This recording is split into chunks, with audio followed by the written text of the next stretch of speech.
documentos distintos o también en los momentos en que se vaya a hablar sobre el sujeto, utilizamos diferentes términos. Todos estos identifican a la misma parte, a la misma persona. Es decir, Patricia Pérez es la vendedora y Marcos Rodrigo es el comprador. Automáticamente solo identificamos sus figuras y automáticamente sabemos, son los sujetos del negocio. Son las partes de la escritura pública. Es que Patricia está otorgando una cuestión. ¿En qué momento es la diferencia que se va a utilizar? Pero por supuesto debemos realizar un tipo de definición y tenemos que decir que son sujetos. Y automáticamente es lo mismo decir, es la persona titular de un derecho o de una obligación. ¿Sí? Es la persona que se ve afectada en su patrimonio o incrementa su patrimonio al recibir u otorgar una escritura. ¿Sí? En conclusión, es la persona titular de un derecho o de una obligación. Entonces, ¿qué es parte? Es la persona que representa un mismo derecho. Porque, por ejemplo, una compraventa que acabamos de decir, probablemente esté Patricia Pérez y Xiomara Elizabeth como vendedoras y Marco Rodríguez solo como comprador. Entonces, las partes pudieran identificar a una o dos o más personas que representen un mismo derecho. ¿Sí? Ahora vámonos al tema de otorgantes. Otorgantes, no me van a decir, eso es lo mismo. ¿Quién es el que otorga? Es el que otorga o la parte que contrata o en un documento. Podemos utilizar un ejemplo, aprovecho para mostrar ahí los fundamentos, los artículos, pueden comenzar a ver sus artículos, ver artículo 29, inciso 12, poco a poco lo vamos a ir desarrollando, vamos a ver este artículo, pero recuerden que es la persona que da su consentimiento, ya sea en nombre propio o en representación de una persona individual o jurídica. Regresemos. ¿Qué artículo, licenciada, perdón? ¿Perdón, me decías? ¿Qué artículo? Artículo 29, inciso 12. Ahí lo vamos a ir viendo poco a poco. ¿Sí? Bueno, entonces hablemos de la cuarta figura. Compareciente. Este es, en la doctrina lo van a escuchar mucho también como concurrente. Es el que requiere al notario. O son los que intervienen en el instrumento público. Si quieren, anote ahí para que vayamos viendo más adelante la diferencia. Artículo también 29, pero el inciso tercero. ¿Sí? Y repitamos, compareciente, también llamado concurrente, ese que requiere al notario, y o son las personas que intervienen en un instrumento público. ¿Sí? Ahora vámonos al quinto. Requirente. Requirente es quien solicita la intervención del notario para que éste realice un documento o haga realizar o haga constar un hecho. Repito, el requirente es quien solicita la intervención del notario para que realice un documento o haga constar un hecho.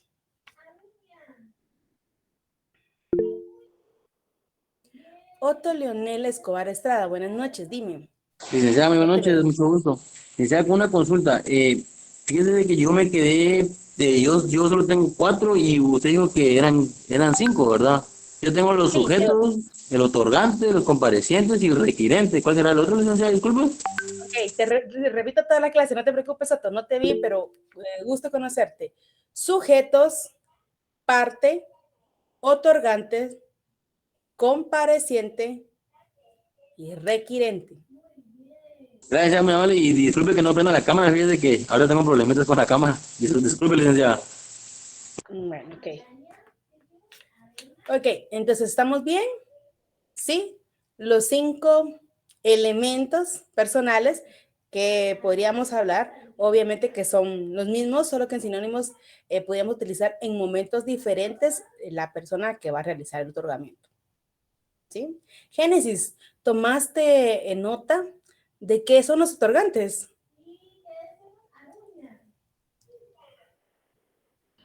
Disculpe, licenciada, sí. Yo Cuéntanos anoté, qué tomaste nota. otorgantes indica que es el consentimiento de una persona individual o colectiva. Eso puede apuntar, no sé si está bien o me equivoqué. Va, solo perdona. ¿Podría Ajá, ser muy amable a repetirlo por un poco de sonido? No te escuché muy bien, perdón. bueno, dice otorgantes, ahí sí se me puede escuchar, no sé. ¿Sí? Sí, ¿Te escucho dice bien? consentimiento de una persona individual o colectiva. Ok, entonces Ajá, solo para realizar tu definición puedes poner es ajá, quien otorga, ajá, es decir, contrata la realización de un documento o como una definición puedes utilizar la persona que da su consentimiento, ya sea en nombre propio o en representación de una persona individual o jurídica. Recuerden su clase de Derecho Civil. individual. Muchas gracias, licenciada. Para servirte. Vamos a ver Josué Lancerio, Lancerio, creo que este apellido lo estoy pronunciando mal. Buenas noches, ¿cómo estás? ¿Qué tal, licenciada? Mucho gusto. Mucho gusto saludarte. Estás en el trabajo todavía, veo, ¿verdad? Sí, es que ahorita cabal me levanté. Vale, ok, estás poniendo atención, qué gusto. Vamos a ver con alguien más. Ángel Gabriel Pérez, camisa verde, ¿cómo estás, Ángel? Buenas noches.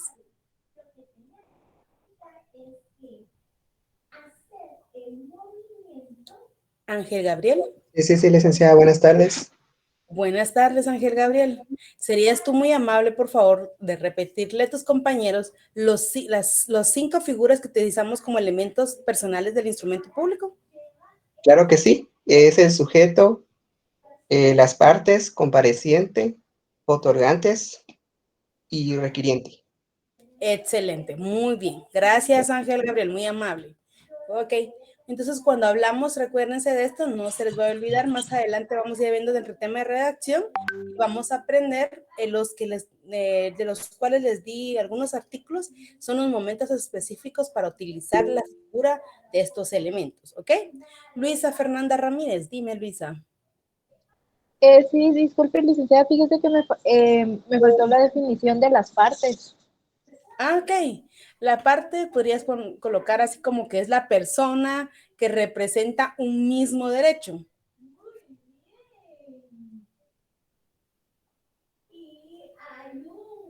Es decir, la persona o las personas que representan un mismo derecho, para que sea un poco más amplio. Gracias, licenciada. Para servirte. José Pablo Cotón, dime, José Pablo, buenas noches. Buenas noches. Disculpe, a mí me hizo falta la de los sujetos. Es que estaba sacando todo, entonces no lo puedo apuntar. Entonces me estás hablando, Rudy, ¿verdad? Sí, Sí, perdón, sí, no había visto tu nombre completo, me aparecía solo José Pablo, perdón. sí, Rudy, sí. José Pablo, ya, tienes 3 nombres. Me estabas hablando que te falta la de. La de los sujetos. Ok, la primerita es Sí, por la favor. persona titular de un derecho o de una obligación, ¿sí? Ok, ok. Muchas gracias. Bueno, para verlo algo breve, vamos a molestar a Jonathan Alexander. Jonathan Alexander, tu código de notariado. Y nos vamos a ir a ver los artículos que acabamos de manifestar. Jonathan, Muy, por favor, artículo 29. Nos vamos a ir al inciso 12. Yo te digo dónde lo dejemos, ¿ok? me da un minuto, licenciada, disculpe. Sí. Si quieres, te inicio con el primero y después, pues, de que tú busques tu código. Artículo 29, aquí van a encontrar que es un título tercero y es obviamente el título tercero habla sobre los instrumentos públicos y dice los instrumentos públicos contendrán. A este artículo nosotros le hemos llamado como los requisitos del instrumento público. Si ustedes tienen el formato de estudio de ir colocando títulos o señalización en sus artículos, pueden utilizar en este artículo poner requisitos del instrumento público o otros ponen requisitos de la escritura pública. ¿Sí? Y en su parte conducente, inciso 12, vamos a leer la firma de los otorgantes. Cuando hablamos la firma de los otorgantes, en la clase de Derecho Notariado 1, vimos las partes en que se divide la escritura pública. ¿Qué parte sería el momento en que se firma o firman los otorgantes?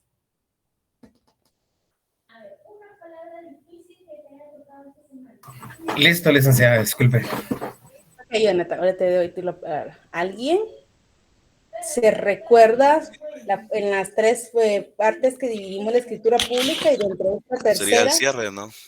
Excelente, muchas gracias, muy amable. Ahí estamos. Así es, en el cierre se realiza lo que son el momento en el cual se realiza la firma de los otorgantes. Y entonces el momento en que se le llama otorgantes es en el momento que realizan o plasman la firma en el instrumento. ¿Sí? Veamos el artículo 12, por favor, Jonathan.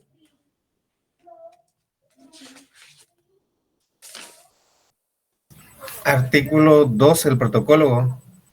Sí. El protocolo se abre con el primer instrumento que el notario autorice, el que principiará en la primera línea del pliego inicial. Se cerrará cada año el 31 de diciembre o antes. El notario dejará de cartular.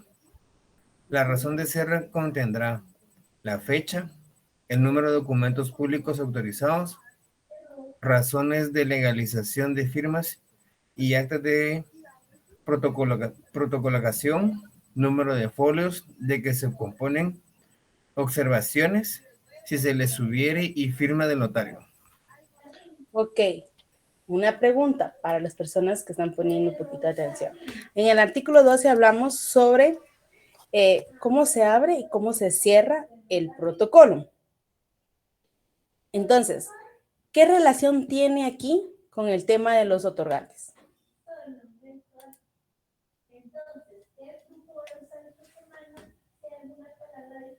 La dejo en el tintero, más adelante la vamos a resolver. Sandra Yadira, dime. Buenas tardes, licenciada. Yo lo que veo es que los otorgantes son los que, es como cuando se inicia, así como en el artículo 12. Y también creo que ellos son los que cierran o hacen pues, todos los lineamientos para cerrarlo y abrirlo. Ok. Eso es lo que entendí.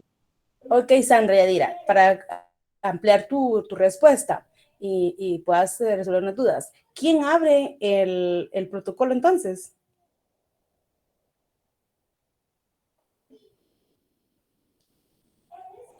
¿El notario? ¿Lo habla el notario?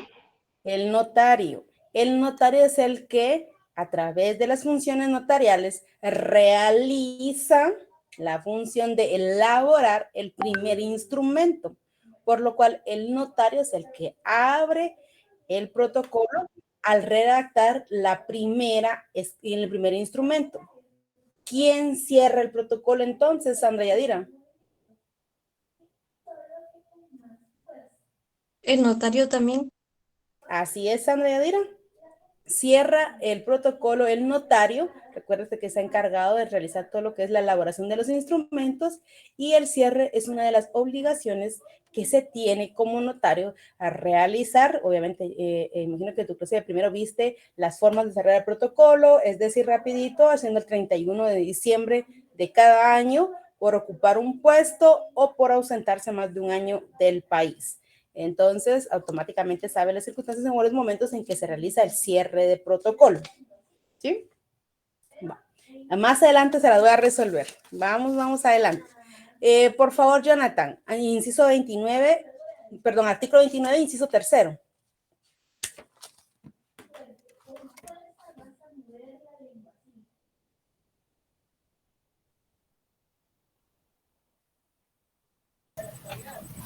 La fe de conocimiento de las personas que intervienen en el instrumento y de que los comparecientes aseguran hallarse en el libre ejercicio de sus derechos civiles. Ok. Ven ustedes ahí, dice comparecientes. Y el momento en que estamos acá, en la división de las tres partes de nuestro instrumento público, ¿en qué parte estamos?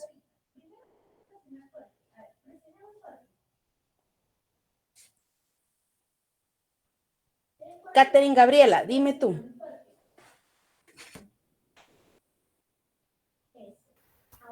La de los elementos, los sujetos directamente, en los No, que...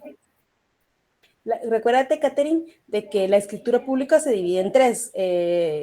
Tienes que repasar notariado 1, en la cual vimos introducción, cuerpo y cierre. En la introducción se divide de diferentes maneras y dentro de esta parte de introducción, que es la general, estamos utilizando el momento en que intervienen las personas que intervienen en el instrumento y que los comparecientes aseguran, es decir, hay una declaración, estos aseguran hallarse en el libre ejercicio de sus derechos civiles, esto es decir, antes de las cláusulas, es decir, antes del cuerpo. ¿Sí? Ok. Entonces, comparecientes, en la parte introductoria, podemos utilizar la palabra comparecientes. ¿Sí? Bueno. Vamos a ver otro tema. ¿Alguien tiene una duda sobre los elementos personales?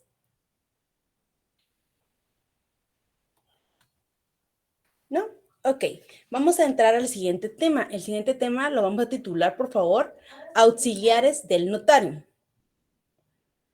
Como siempre, les doy la clasificación y después explicamos uno por uno. Dentro de los auxiliares del notario, tenemos al intérprete, al testigo, ¿sí? Ahí te vamos a ver, ahí nos vamos a quedar. Al intérprete y al testigo. Entonces vamos a identificar qué es el intérprete. Soneiri Elizabeth. Soneiri, buenas noches, ¿cómo estás? Buenas tardes, licenciada, ¿me escucha? Sí, buenas noches, Soneiri. Voy a molestar.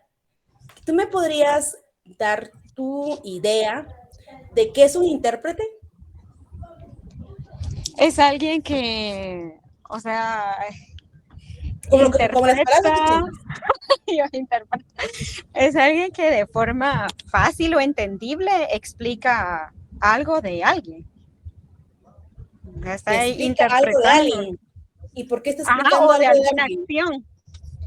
O algo que está realizando alguien más y lo está interpretando, o sea, explicándolo de otra manera, pues. Sí, creo yo, ¿verdad? No sé. Ok. Eva Aide. Tu nombre es compuesto, ¿verdad? Eva Aide.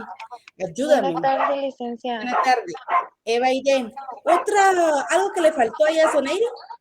Soneira. Sí, persona que traduce de forma oral, o ya sería una lengua o extranjera o algo en especial o se dedica a ello profesionalmente, pienso yo. Excelente. Ya me diste las dos clases del artículo, así que estamos muy bien, Eva Aide, pero las vamos a ver ahorita con mis compañeros. Marco Rodríguez, tienes la palabra, dime. Sí, licenciada, creo que el intermediario es entre el notario y las partes cuando no comprendan, por ejemplo, la otra parte no comprenda el idioma o sea discapacitado, entonces el intérprete tiene que mediar entre las partes, entre el notario y la parte. Excelente, Marco Rodrigo, solo te corrijo, no es intermediario, es intérprete, ¿ok? Sí, entonces recuerda, auxiliares del notario, intérprete y testigos. Vamos entonces al intérprete. Podríamos definirlo. Mi objetivo no es llenarlo de definiciones, pero siempre trato de dar una idea para que ustedes desarrollen a través de la lectura. Pero podríamos utilizar la figura al referirnos de intérprete, que es la persona nombrada por la parte que ignora el idioma español. ¿Sí? Vamos a ver el artículo. O podríamos decir también que es cuando el acto es de la última voluntad y alguien debe intervenir obligatoriamente por dos intérpretes. Sus momentos especiales donde el código establece quiénes o en qué momento debe tener un tipo de intérprete. ¿Sí? Entonces, intérprete es una persona que a nombre de otra, ya sea, como decía Eva Aide, sea por profesión o por conocimiento del idioma, traduce a otra persona al idioma español. Esto me lleva, ¿cuál es el idioma oficial en Guatemala? Diego Ángel, buenas noches. ¿Es el idioma español? ¿Dónde está el fundamento legal, Diego Ángel? Vamos a avanzar en lo que tú lo contestas, ¿ok? En lo que tú lo ves. Te voy a dar un ejemplo, Constitución. Para los que ya lo saben, pueden ayudar a Diego Ángel. Bueno, entonces, como decíamos, es la persona que puede ayudar a otra, auxiliando al notario a interpretar un idioma o algún tipo de señas. ¿Sí? Vámonos, por favor. Vamos a Gerson Omar Hernández. Artículo 29, por favor. Buenas noches, compañeros. Buenas noches, licenciado. Hola, ¿Numeral Gerson. específico? Ok, te digo, por favor. Numeral sexto. Numeral 6. La intervención de un intérprete nombrado por las partes que ignore el idioma español, el cual debe ser posible. Deberá de ser traductor jurado. Si el intérprete no supiere o no pudiera firmar, lo hará por él un testigo. Ok, aquí hay dos figuras. Bueno, tres podríamos sacar. Démosle la palabra a Otto y le explico el 29, inciso 6. Decía, disculpe, fíjese que yo tengo una intervención y no logré escuchar el artículo del intérprete, disculpe. Claro, con gusto. Artículo 29, inciso 6. Gracias. Bueno, ok, ahora veamos como despenicando, les digo yo siempre. Despeniquemos el artículo 29, inciso 6. Dice, ahorita te doy la palabra. Dime, te voy a dar la palabra, dime. Byron Leonel. Idioma. Byron Leonel. Era con relación a la pregunta que lanzó Perdón, hace unos... Byron.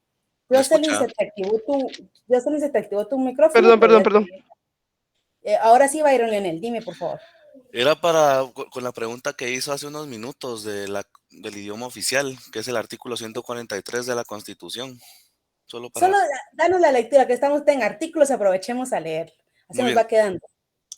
Nos dice el artículo 143, idioma oficial. El idioma oficial de Guatemala es el español. Las lenguas vernáculas forman parte del patrimonio cultural de la nación. Excelente, Byron. Muchas gracias, Diego Ángel. ¿Ya anotaste? Y todos los demás, por supuesto, ¿va? Utilizo a alguien para ejemplo, pero todos los demás vamos anotando por conocimiento. Ok, gracias, Byron. Te lo agradezco bastante. Byron Leonel Cordón, ¿verdad? Ok, sigamos, por favor. Les hablaba respecto a la forma o que deberíamos interpretar el artículo 29, inciso 6. Aquí estamos hablando del intérprete.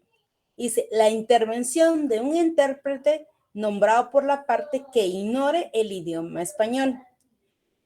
En Guatemala, como lo dice en la Constitución, tenemos una multiculturales, multilingüe, etcétera. Entonces podríamos utilizar la figura en que llegue una persona, ejemplo de Huetenango, y viene a la capital, le va a vender a Ana María Titsoy Mica lo que es una propiedad, pero esta persona solo habla man.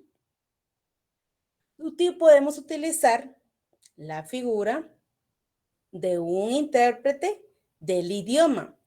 Recuérdense que ya hay un acuerdo gubernativo en el cual, se os voy a dar el número, en el cual establece las formas en que pudiera validarse para poder ser un intérprete ya autorizado en varias lenguas. Pero también cuando hablamos de intérprete utilizamos mucho la figura que como notario tenemos y en donde más trabajo nos da, que es el idioma inglés. Normalmente hay varios documentos que provienen o personas de Estados Unidos que compran propiedades en Guatemala y cuando están acá redactando, quieren dejar de una vez en orden, dicen ellos, su propiedad, vienen, pero solo hablan inglés. Probablemente Berta Giovanna va a estar en su despacho y cuando llegue, hablemos un estadounidense y ella tal vez pueda entender el idioma inglés, pero como traductora jurada debe realizarse los requisitos que establece el Ministerio de Educación. Obviamente haber aprobado, estar inscrita y validada. Y para que poder realizar la traducción, ya sea a un documento y la declaración de las partes, recuérdense que las funciones notariales que vimos en el primer notariado, vimos que obviamente tenemos que plasmar la voluntad de las partes y darle la forma a esta. Entonces, automáticamente debemos de auxiliarnos de un intérprete para que realice y declare la manifestación de la voluntad de esta, ¿sí? En lenguas, tenemos que ver en qué momento nos encontramos, en qué lugar nos encontramos y obviamente podemos utilizar a alguien más que viene a hacer su testamento y dice, miren, fíjense que yo solo hablo man, entonces tradúzcame y la otra persona habla man y habla el español, podríamos utilizar también para plasmar la voluntad de las partes. El intérprete es un auxiliar del notario porque su objetivo es dotar de certeza jurídica al instrumento público. Dominga Grave Mendoza, dime, buenas noches. Sí, buenas noches, licenciada. También el intérprete podría ser, valga la redundancia, interpretar lo dicho por el profesional en primera persona, ¿cierto? Porque, por ejemplo, porque es el que está dando a conocer el mensaje, por ejemplo, solo es una duda. Ok, normalmente cuando uno trabaja con un intérprete, normalmente de idioma inglés, yo hasta el momento no he tenido la experiencia de lo que es alguien en una lengua nacional, por decirlo así. Entonces, yo lo que he hecho es, él viene y dice, ejemplo, Evelyn Rosibel es la intérprete y Angelo Tello es el requirente.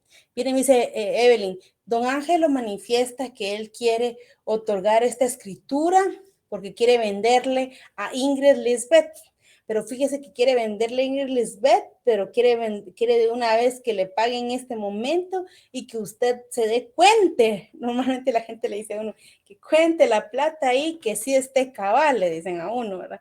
Entonces, ahora hay transferencias, hay cheques, pero todavía se utiliza lo que es el efectivo.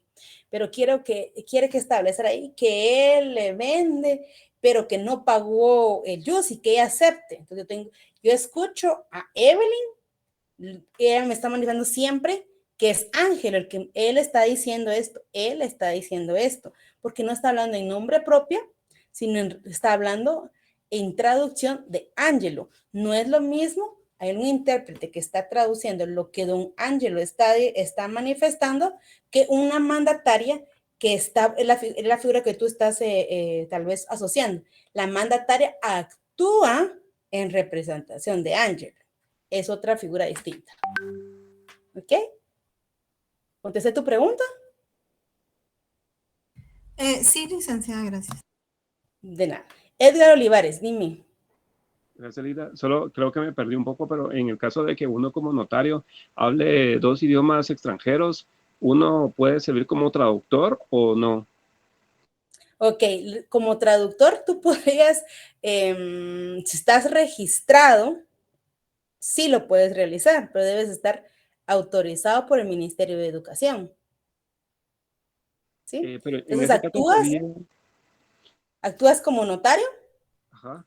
Y a la vez manifiestas que te voy a decir, por resolución Mineduc 2023-160, fuiste declarado como traductor jurado autorizado y en consecuencia, pero tú actúas como notario y dentro del instrumento haces constar tu otra figura. El notario sí puede, siempre y cuando esté autorizado. Ya. Muchas gracias, Luis. Para servirte. Ahora, Jocelyn, dime, Jocelyn, 2017. Hola, mucho gusto. Soy yo. Mucho gusto.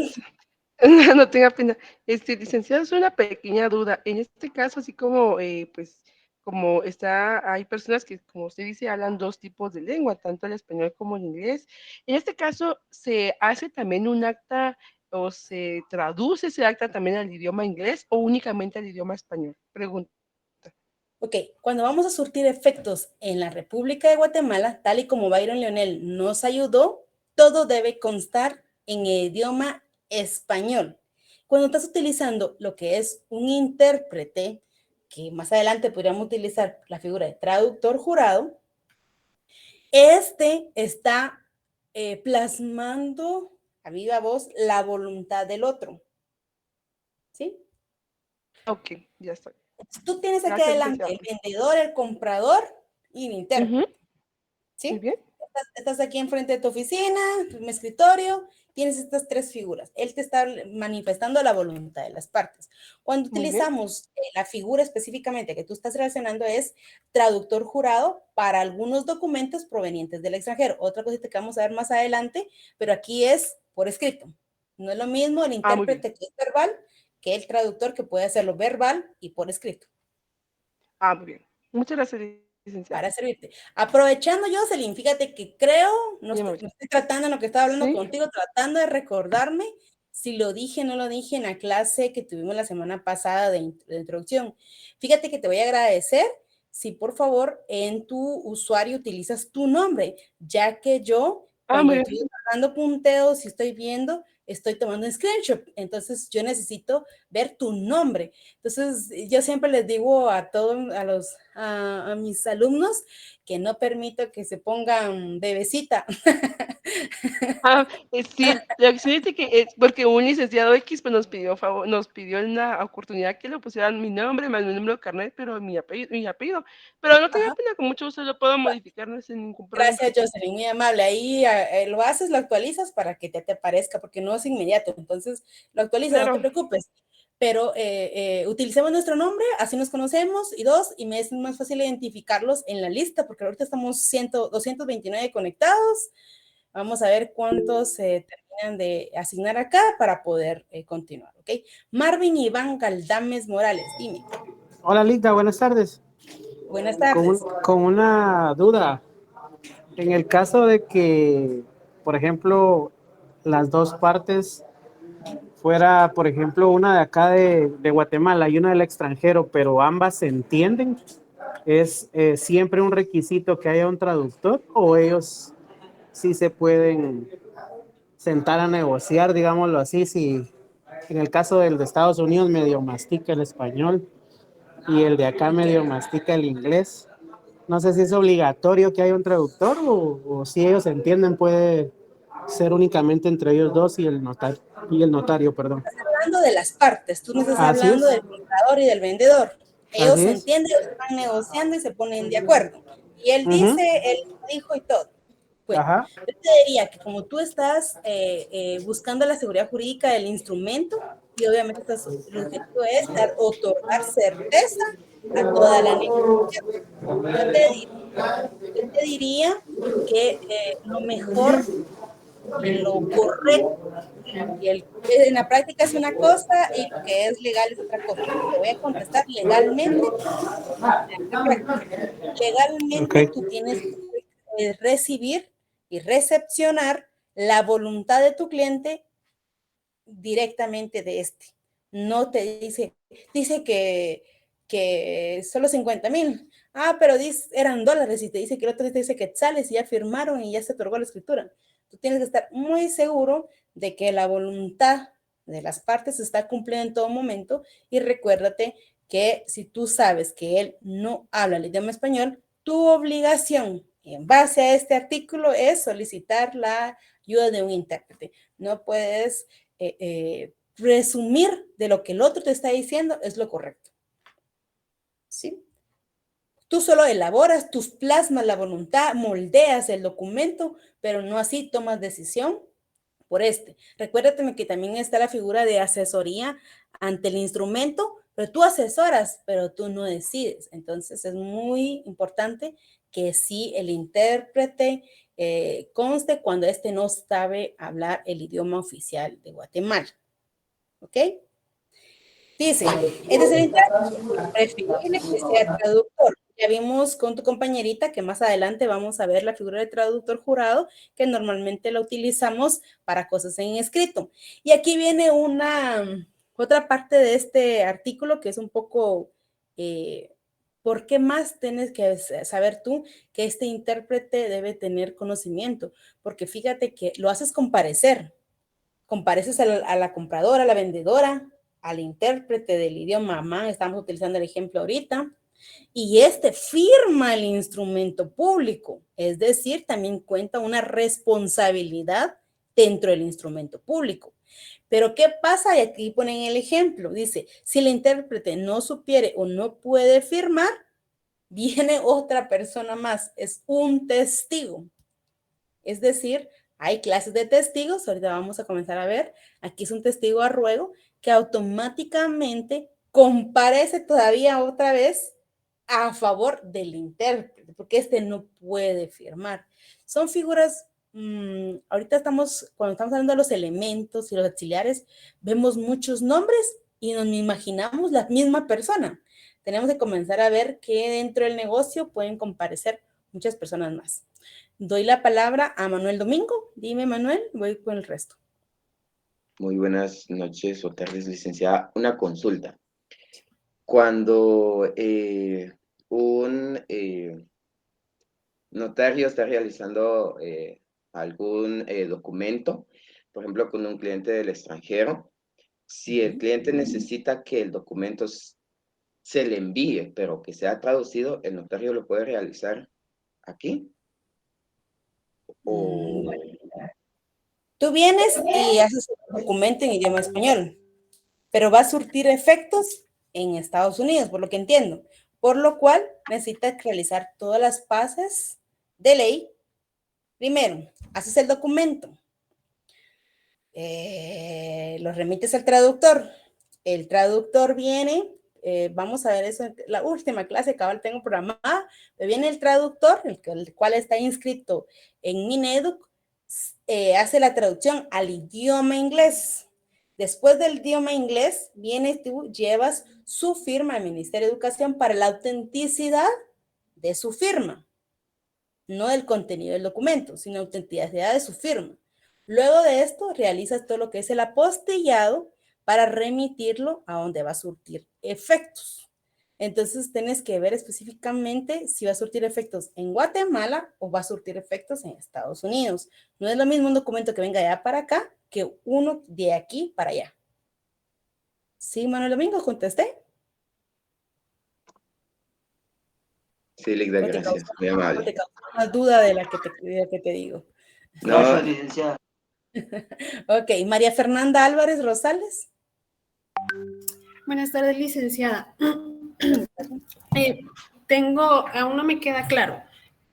Por ejemplo, yo trabajo una escritura para una persona hablante del idioma quiché y hago uso del traductor. Pero la otra parte sí habla español correctamente. La pregunta es, ¿el documento tiene que quedar solo en español? O si, en dado caso, ¿verdad? La parte hablante del idioma quiché pide que se le traduzca a quiché, ¿esto se puede hacer o no? No, el documento debe ser en idioma español. El traductor, o el intérprete te va a servir para que él te declare la voluntad y después recuérdate que está la figura en el cierre donde tú le das lectura íntegra al instrumento. A través del intérprete, traduce, pensemos en el vendedor para darle la figura. Al vendedor le traduce todo lo plasmado en el instrumento. ¿Sí? La función es tanto darte a ti la voluntad de tu cliente, que es el vendedor, como el intérprete traducirle a su idioma cómo se quedó el documento en español. Todos los documentos en Guatemala son en idioma español. ¿Sí?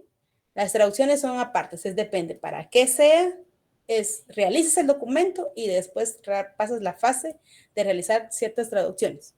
Ok, gracias, licenciada. Para servirte. Ahora doy la palabra en cola a Gerson Omar Hernández.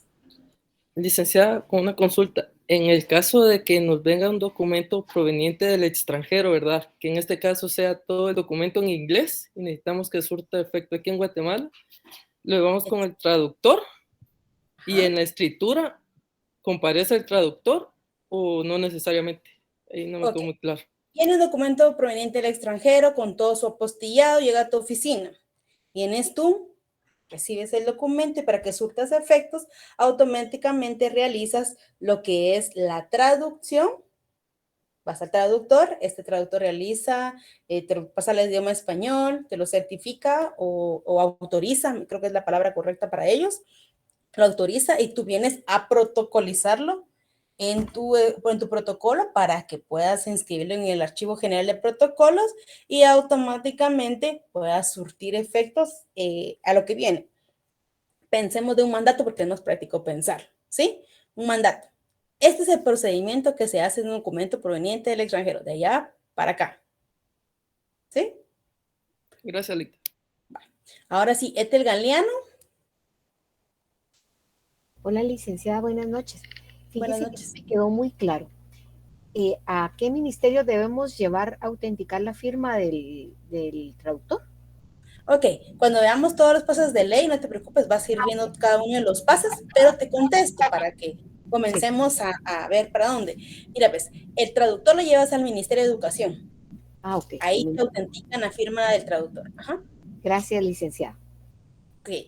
Cristian Renato. Buenas noches, Cristian. Hola, ¿qué tal? Muy buenas noches, Lica.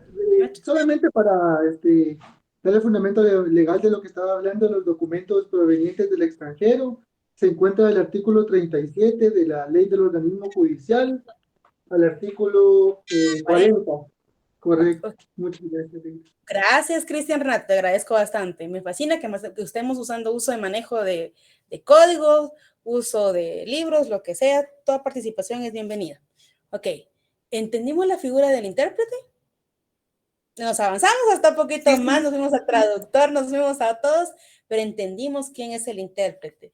Tanto esta persona que nos auxilia como notarios para entender la voluntad de nuestro cliente, pero también que traslada lo plasmado en el documento previo a la firma. Y dicho intérprete también comparece en la escritura pública porque obviamente tiene un grado de responsabilidad en todo lo que es la traducción, ¿ok? ¿Sí? Ok, va, pues, sigamos, pues. Hablemos del siguiente. Hablemos del testigo. Cuando hablamos de testigo, vamos a utilizar que son las personas que intervienen en materia notarial y deben contar con algunas calidades. Y vamos a apuntar que el testigo debe contar con las siguientes calidades: civilmente capaz, idóneos, esto es, conocidos por el notario o, si no los conociere, identificarlos por los medios legales. ¿Sí? Repitamos. Testigos son las personas que intervienen en el asunto notarial y deben contar con ciertas calidades. Las calidades son civilmente capaz, idóneos, conocidos por el notario o debería identificarlos por los medios legales. Luisa Fernanda, ¿por qué medio legal debe identificar el notario al testigo?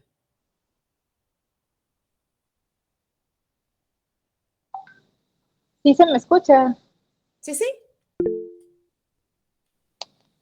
Son las personas que tienen materia y deben constar. Fíjese, licenciada, que cabal cuando lo estaba dictando lo dijo muy rápido que no logré apuntarlo. No te preocupes, te pregunto que cuáles los medios legales o a qué se refiere cuando se establecen los medios legales para identificar a una persona. Está el DPI.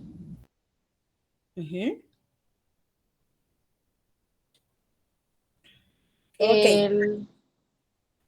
Así es, también como lo estoy viendo. ¿Pasaporte podría ser, licenciada? Exactamente, así que tal y como lo dice y en el chat Ingrid, Génesis, Edgar, Jairo, y como lo está diciendo Ethel y tú, recuérdate que todo el documento de identificación personal es el DPI para los guatemaltecos y para un extranjero es el pasaporte, ¿ok? O el ID, toda la documentación. Yo a los extranjeros les pido todo lo que tengan a la mano para identificarlos, aunque de todos los medios posibles, ¿ok? Bueno, Entonces, ya sabemos, ya podemos repetir, civilmente capaces tienen la capacidad de realizar una actuación, no tienen ningún impedimento para poder ser testigos de las personas. Son idóneos porque un testigo va a estar a favor de la persona a que está representando y conocidos por el notario porque puede ser probablemente que lo conozca o en un momento oportuno tenga un documento para identificarse y hacerlo plasmar. ¿Sí? Ahora veamos. Pero no podemos irnos, aquí vimos en trámite general, que es un testigo, pero en la doctrina ustedes van a encontrar clases de testigos. Y entre las clases de testigo tenemos testigos de conocimiento o de abono. Voy despacito para que les dé tiempo. Testigos instrumentales, testigo rogado o de asistencia. Puede repetir otra vez, licenciada, disculpe, muy rápido. Disculpe. Ok, con gusto, no te preocupes. Repito, las clases de testigo tenemos a testigos de conocimiento o también llamados de abono.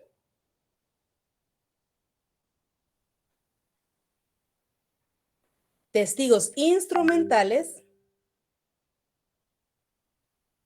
testigos rogados o también llamados de asistencia. 3. ¿Sí? Vamos a ver 3 en esta clase. No los voy a confundir y después ya no me van a... Ay, la Lida me confunde todo lo que dice. Bueno, entonces hablemos del primero. Cuando hablamos de testigos de conocimiento de abono, son los que identifican al otorgante, es decir, que lo conocen, que pueden identificar y que pueden ser conocidos como el notario, tal y como lo dice el artículo 29, inciso 4. ¿Sí? Son las personas que identifican el otorgante, son conocidos o pueden identificar a la persona que se trate. Byron Leonel Cordón Salazar, dime. Ahí me surge una duda, licenciada, disculpe. Dime. Porque el artículo 52 del Código Notariado nos dice que los testigos deben ser civilmente capaces, idóneos y conocidos por el notario. Es aquí donde encajan los testigos de conocimiento de abono. Pero, ¿de qué manera documentamos o de qué manera dejamos evidencia de que es conocido el notario o no? Ok, te voy a responder de la siguiente manera. El artículo 52 te va a servir como base, como regla general del testigo, que tiene que cumplir 3 requisitos. Los debe calificar el notario. Tiene que ser civilmente capaz, idóneos y conocidos por el notario o por identificarse por medios legales. Ejemplo, Byron Leonel, estás tú como notario y necesitas, les voy a contar la práctica, ¿va? Y uno está en el momento y se da cuenta que necesita un testigo, que hace normalmente uno cuando es así de emergencia. Entonces, cuando esta persona no requiere que traiga sus testigos, sino pueden ser alguien que pudiera realizar algún tipo de declaración. Viene Byron y le dices tu cliente, tu comprador, es tu vecino. Entonces llega tu hermana y le dices, vamos a ser testigo del vecino. Y viene tu hermano, es el testigo de tu vecino. Es conocido por ti. Entonces tú vienes en la redacción conocido por el notario. Porque solo pensemos que tu hermano se llame Leonel, tu segundo nombre, ¿va? Leonel, pensemos. Leonel también Cordón. Tú sabes que es tu hermano. Automáticamente tú estás declarando que lo conoces. La responsabilidad es del notario. ¿Sí? Muy bien, Linda. O sea, ahí no identificamos con DPI. No, Esto porque cuando anotar en mi... tú manifiestas que es tu conocido, tú tienes la responsabilidad que la persona está físicamente ahí y tú le conoces. Okay. Tú estás declarando. Ajá. Excelente. Ahora, yo Gracias. normalmente cuando hago es que trato de que traigan los testigos a ellos para no meterse a esos problemas, entonces agarro sus DPIs y por favor comienzo a identificar. Comparece Henry Estuardo, no veo tu nombre, pero Henry Estuardo, quien se identifique con documento personal, testigo, a ruego, quien se encuentra, quien es civilmente capaz, idóneo, y Ya solo establezco esos dos, ¿va? Escribo civilmente capaz, idóneo, y quien se identifica con un DPI, documento personal de identificación, un número tal y tal, ¿ok? Pero Eso de manera entonces, general para todos los aquí me testigos. aquí me surge la duda de que entonces estos testigos son como de alto riesgo hacia el notario, porque él se está responsabilizando de ellos o no. Tú te Porque refieres a los conocidos. sí, porque ahí me surge la otra duda o la intriga de que entonces a cualquier persona que el notario, o sea, puede venir y prestarse para hacer como, se presta para malos actos, ¿verdad? O malos hechos. Pero sí es como un testigo de este tipo, es como demasiada responsabilidad hacia el notario, lo veo yo. Exactamente.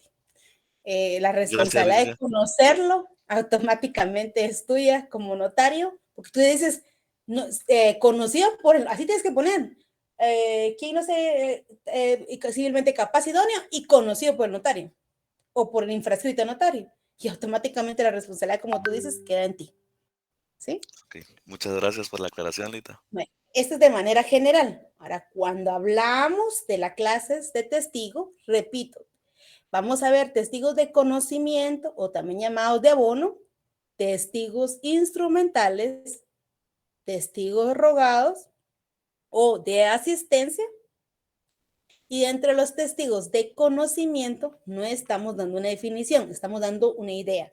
Podríamos decir, utilizar las mismas palabras de manera general, son las personas que el notario conocen, porque son de su conocimiento, solo van, en la doctrina encuentran de abono, y yo rápido veo como que fuéramos plantas, ¿va? Pero literalmente es ayuda al notario, es decir, el testigo de conocimiento es la persona que identifica a un otorgante y además es conocido por el notario. Es como que el negocio se quedara entre amigos, algo así, ¿sí? Ahí entendimos que es el testigo de conocimiento. ¿Sí? Pasemos entonces al testigo instrumental. Cuando hablamos de testigo instrumental, lo podemos asociar cualquier acto o contrato, pero obligatoriamente está plasmado en los testamentos y en las donaciones por causa de muerte. Anoten ahí, ver artículo 42. Entonces, automáticamente sabemos que son aquellas personas que el notario puede asociar en cualquier acto o contrato, pero obligatoriamente la ley lo establece en lo que son los testamentos o donaciones por causa de muerte. Ya que ya llegó Ángelo Tello, que ya vi que ya llegó a su casa. Ángelo Tello, por favor, artículo 29, no, perdón, artículo 42, ya está ahí confundiendo. Ángelo Tello, artículo 42, por favor. Muy buenas noches, licenciada. Buenas noches. Ok. Artículo 42. La escritura pública de testamento, además de las formalidades generales, contendrá las especiales siguientes. Ahora ahí para Ángelo. Ahora vete de una vez, por favor, al inciso tercero. Y todos anotemos inciso tercero. Por favor. Ok. Inciso tercero, la presencia de los testigos que reúnan las calidades que exige esta ley. Automáticamente ahí en el inciso tercero tú podrías poner como título instrumentales. Son los que la ley te solicita o te obliga a contar con estos. Y en el tema de que es testamentos, la ley te establece que necesitas 2 testigos. Automáticamente la doctrina lo vemos como testigos instrumentales. Los están establecidos por norma o establecidos en ley. ¿Sí? Ok. Ok, licenciado. En el 43 vas a ver los que es la donación por causa de muerte y dice que debe cumplirse las mismas formalidades de lo que es el artículo 42. Entonces, automáticamente tú sabes también que para otorgar una donación por causa de muerte necesitas 2 testigos. Y en la doctrina lo conocemos como testigos instrumentales, porque son los establecidos en ley. ¿Sí? Y te dan cuenta, el artículo 42 dice al inicio, aquí dice las formalidades generales. Ya estamos viendo el 29, imagino que ya vieron el 13, el 29, yo les digo que tienen que tener en memoria. 13, 29, 30, siempre hago hincapié esos 3 artículos, son los requisitos esenciales de toda escritura pública, más los específicos de cada uno. Abro fila, Byron Leonel Cordón Salazar. Ligda, solo es una consulta. Aquí podríamos relacionar este inciso tercero con el artículo 956 del Código Civil. Sí, que se habla de testamentos. Sí, porque nos habla del testador y que pueden entregar al notario la minuta de sus disposiciones testamentarias o manifestar la palabra de la última voluntad. Sí. Pero sí. Ok, gracias, Lita. Te felicito, Byron, manejas el tema de leyes y de fundamentos. Excelente, vamos bien. Muchas gracias, Byron. Selvin más Luther. Licenciada, disculpe, ¿cuál fue el artículo que mencionó el compañero del Código Civil? 956. Gracias, Byron. Okay. No te preocupes, ahora sí, perdón, dime. Buenas tardes, licenciada, compañeros. Buenas tardes. Solo esto, es que estaba leyendo también en el libro de Neri Muñoz que solamente los testigos de conocimiento o de abono son los únicos que pueden no presentar su DPI o su identificación. La razón es porque él los conoce, ¿verdad? Y como usted dice, ellos abonan, pero los otros dos sí tienen que tener esa identificación, ¿verdad? Automáticamente. Todos los demás testigos siempre vas a calificar que sean civilmente capaces, idóneos y obviamente se puedan identificar. Si, ejemplo, estás redactando un testamento, que yo les aconsejaría nunca hacerlo de esta manera, yo siempre pido que traigan sus 2 testigos, siempre, siempre, siempre, por la seguridad del documento y por, no es el momento, sino es posterior a la lectura en el momento del fallecimiento de las personas, ¿verdad? Dice, mire, licenciada, traigo mis 2 testigos. Y cuando yo miro, es mi mejor amiga. Es conocida por la notaria. Yo puedo tomar la decisión y poner reconocimiento por el notario. Porque estos son requisitos generales de todos los testigos. Pero cuando estamos hablando de los testigos instrumentales, estos testigos quieren dotar a lo que es el testamento de una seguridad, porque ustedes recuérdense que ahí el testamento es muy importante para establecer si se deja intestado o testado algunas propiedades, por lo cual yo siempre aconsejo que cuando hagan testamentos o donaciones por causa de muerte, lo hagan identificando al testigo. Yo ahora en la práctica he aprendido a identificar a todos. Aquí viene alguien que conozco, yo lo identifico. No cuesta más que una línea más identificar. Muy pocas personas pongo de conocimiento del notario, muy poco. ¿Ok? ¿Selvin más? ¿Te resolví?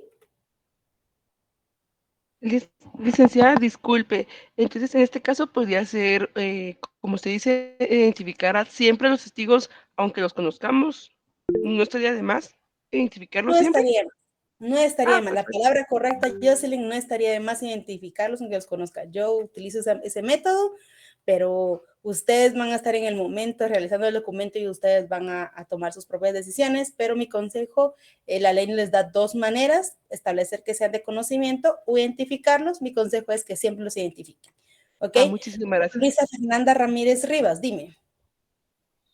Esa parte de la identificación está también en el artículo 29, ¿verdad? En el inciso 4. Sí, ahí más arriba, siempre en la introducción, exactamente. Recuérdate que los testigos vas a identificarlos en la parte de introducción.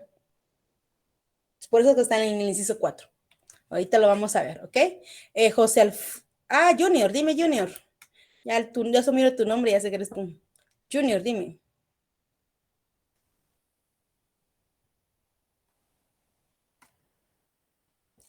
José Alfonso Junior. Licenciada, buenas noches. Buenas noches, ahorita sí te escuchamos. Ahí está. Aquí, disculpe, yo tengo una duda con respecto a la identificación de testigos. Cuando hablábamos de los intérpretes, también hay que identificarlos, ¿verdad? Pero dice el artículo que si estos no saben leer, no saben firmar, lo harán por ellos 2 testigos. Entonces, estos testigos también que que podrían firmar por el intérprete también tienen que identificarse en el instrumento. Sí. Gracias. Nos volvemos en la parte introductoria se vuelve grande, ¿verdad? Ya van por dónde va a ir su examen en la parte de introducción, porque va a haber tanto contenido, ¿eh? Una hoja se van a llevar ahí, son la parte de introducción. Ok, entonces así es, Junior. Si el intérprete, ahí sí que es intérprete, pero no sabe firmar, automáticamente te auxilias de lo que es un testigo a ruego, que es el siguiente que vamos a ver, y es un testigo a ruego, y este firma a ruego de lo que es el intérprete, no así del comprador, pensemos, ¿va? El comprador firma, además se auxilia de un intérprete, y el intérprete se auxilia de un testigo a ruego. Ahora, el testigo a ruego lo vamos a ver ahorita, pero este no va dentro de la parte de introducción, sino va en el cierre, su reacción y su identificación. Ahorita lo vamos a ver, ¿ok, Junior? Ok, Byron Lenel Cordón, dime. ¿Tienes apagado tu audio? Gracias. Era solo para consultar, o sea, este testigo a ruego viene siendo como un testigo híbrido, ¿no? O como un testigo que funciona según la necesidad que se vaya dando en el instrumento. Funciona la necesidad, ahorita vamos a ver el testigo a ruego, es la necesidad, ahí tú automáticamente, es porque siempre va a comparecer porque alguien más no puede firmar, ¿sí? Okay. Siempre es testigo a ruego de asistencia, siempre comparece por la misma razón, ¿ok? ¿Sí? Bueno, entonces terminemos con el instrumental. Ya sabemos que se puede asociar en cualquier acto o contrato y son los que se establece por ley. Y vimos ya los ejemplos del testamento y las causas por donación de muerte. Puede haber otro por ahí en las cuales pudiéramos utilizar y tal y como tú lo decías, Byron, el artículo 52 siempre va a ir aparejado del artículo 51 que define todo lo que es el tema de testigos automáticamente. También podríamos ver en el artículo 44, inciso segundo, dice la presencia de dos testigos. Estamos hablando de las escrituras por donación de causa de muerte. El 43 y el 44 habla sobre esto y son los fundamentos legales de lo que son los testigos instrumentales. ¿Sí? Si quieren, solo váyanse rapidito el 51. Yo se los voy a leer mientras ustedes van anotando los artículos.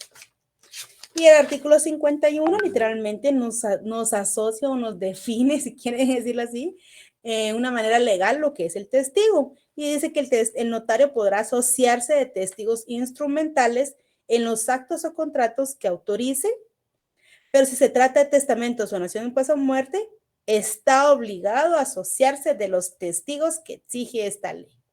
Y automáticamente en todo instrumento podemos asociarnos de testigos, pero estamos obligados en testamentos y donación por causa de muerte. Y en el 52, repito, son el 52 y 53, estamos hablando de las calidades o capacidades que debe tener el testigo y obviamente en el 53, ¿quiénes no podrán ser testigos? Se los voy a leer yo. 52, si quieren ponerle título, le pueden poner capacidades o calidades para ser testigo. Y si los testigos deben ser civilmente capaces, idóneos y conocidos por el notario. Si el notario no los conociere, con anterioridad deberá cerciorarse de su identidad por los medios legales. Ya vimos esto de manera general a todos los testigos. Ahora veamos quiénes no podrán ser testigos. ¿Quiénes no podrán ser testigos? Lo establece el artículo 53. Yo le tengo un título que pongo no idóneos para automáticamente identificar para mí que estos no los puedo utilizar. Y puedo obviamente decir las personas que no sepan leer y escribir o que no hablen o no entiendan el idioma español. Si una persona, hablemos del ejemplo que estamos usando, habla el idioma man, me traduce el idioma, sabe el idioma man, pero no sabe hablar español, ¿cómo me lo va a decir? ¿Cómo yo le voy a poder decir, si yo le entendí a usted todo lo que me dijo? Tal vez yo pudiera hacer que conozca el idioma man, pero no significa que me pueda ser un testigo. Si no conoce el idioma español, es decir, tiene que saber 2 idiomas. No me puede realizar la presencia porque no está llevando a cabo ninguna de sus funciones. Es decir, no me puede decir qué está haciendo, ¿ok? Es decir, la persona que no sepa leer y escribir porque automáticamente no va a tener la capacidad de manifestar la voluntad y plasmar, porque recuerden que los testigos son las personas que comparecen. Solo denme un minuto, perdón, solo denme un minuto, por favor, disculpen.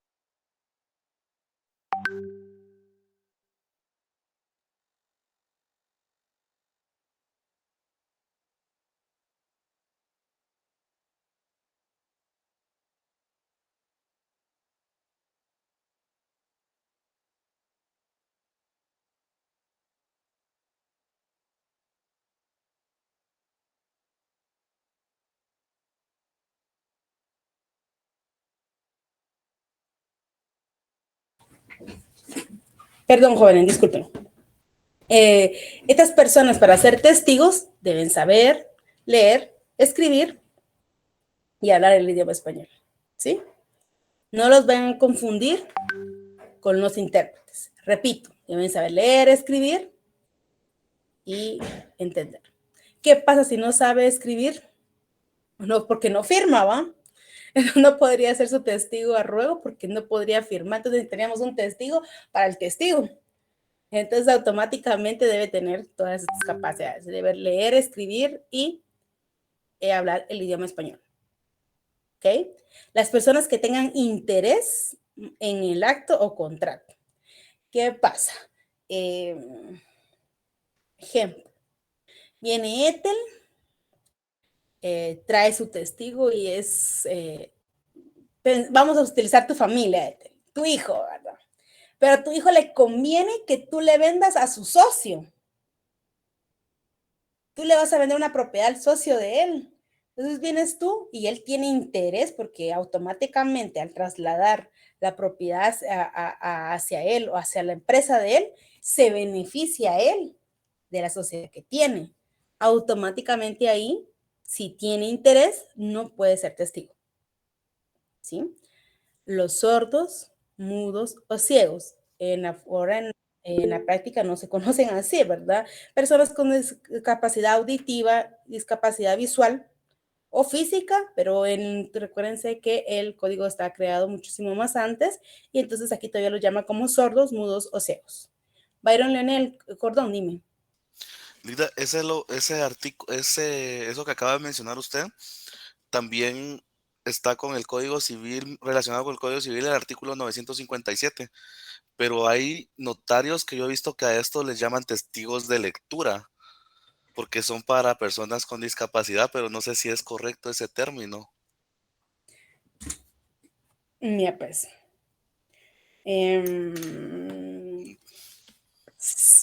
Los intérpretes, ejemplo, yo he dado conferencias donde de derechos y obligaciones donde tengo personas con discapacidad auditiva. Entonces, si me miran, entienden mi presentación y todo, pero necesito unirme de un intérprete para traducir todo lo que estoy hablando. Entonces, vengo yo y solicito al Comité Pro Ciegos y Sordos, que es donde más he utilizado yo, pero recuérdense que ya hay una escuela, porque ya está también, recuérdense que el Consejo Nacional de Discapacidad, que es CONADI, ya hay una ley que lo regula todo eso, entonces automáticamente la ley de discapacidad, automáticamente ustedes pueden verlo ahí, y obviamente con estos te puedes auxiliar. Utilizar una figura de lectura cuando tú tienes los medios para tener a un testigo con todas las capacidades, yo lo veo así como que si contamos con las herramientas, utilizar las herramientas. Si no contamos con las herramientas, recuérdate que también el Código Civil en qué época está creado. Entonces, estos automáticamente han sido relegados por las actualizaciones recientes. Si es sordomudo o ciego y no está inscrito para realizar las traducciones, como tú dices, no sé exactamente, no sé cómo se llama esa figura de traductor de ellos, traductor de señas, le vamos a decir, pero no sé la figura exacta, el nombre de ellos. Estos deberían no poder utilizarse más que los autorizados, porque ya hay normas que regulan los intérpretes. Hay escuelas de esto, y si ustedes también ven el tema de los que trabajan en el Estado, salen muchas actividades para estudiar lenguaje de señas, entonces, y poder tener lo que es el primer, el básico, el intermedio y el avanzado, y hasta realizar tu certificación. Entonces, tenemos herramientas para hacerlo. Eso es lo que diría yo. Me dio duda porque sí había escuchado que algunos notarios decían que utilizaban este tipo de testigos de lectura, entonces era Fíjate que ellos tienen solo una para... gran capacidad. Tuvieras ahí sí que un sentido les hace falta, pero agudizan los demás. Fíjate que yo estaba en actividades con estas personas, trabajé un tiempo en las cuales leían mis labios. Ellos entendían porque leían mis labios. Qué capacidad intelectual, solo con mis labios entender lo que estoy diciendo. O sea, algunos no necesitaban el intérprete, más que yo hablara despacio, dijeron ustedes, de hablar despacio para que obviamente pudiera tener con ellos una conversación. Ok, muchas gracias por la aclaración, Rita. Ok, Sonia Elizabeth, dime. Sí, licenciada, fíjese que yo sí tuve la oportunidad de estudiar el lenguaje de señas para las personas no oyentes, pero sí nos enseñaron que es un lenguaje no universal, porque puede cambiar de un municipio, de un departamento a otro, una seña, o por ejemplo la forma en que hablan, los modismos del lugar puede cambiar, es un lenguaje no universal. Exactamente, ahí sí que es como los idiomas en Guatemala, van un montón, una palabra en un idioma, en una lengua puede ser identificada de diferentes maneras, ¿verdad? Ok, gracias Sonia Elizabeth, te agradezco bastante. Entonces vamos al inciso cuarto, los parientes del notario, obviamente no puede ser aquí en este caso, no podría ser testigo un familiar dentro de los grados de ley. Recuérdense, Código Civil Parentesco, 4º grado de consanguinidad y 2º de afinidad. ¿Sí? Y regresemos al quinto. Los parientes de los otorgantes, regla general. Ahí dice, salvo el caso de que firme a su ruego. Recuérdense que no hemos visto el testigo a ruego, pero el testigo a ruego es su labor o su necesidad es únicamente para firmar en representación de la otra persona. No para manifestar, sino para firmar, ¿sí?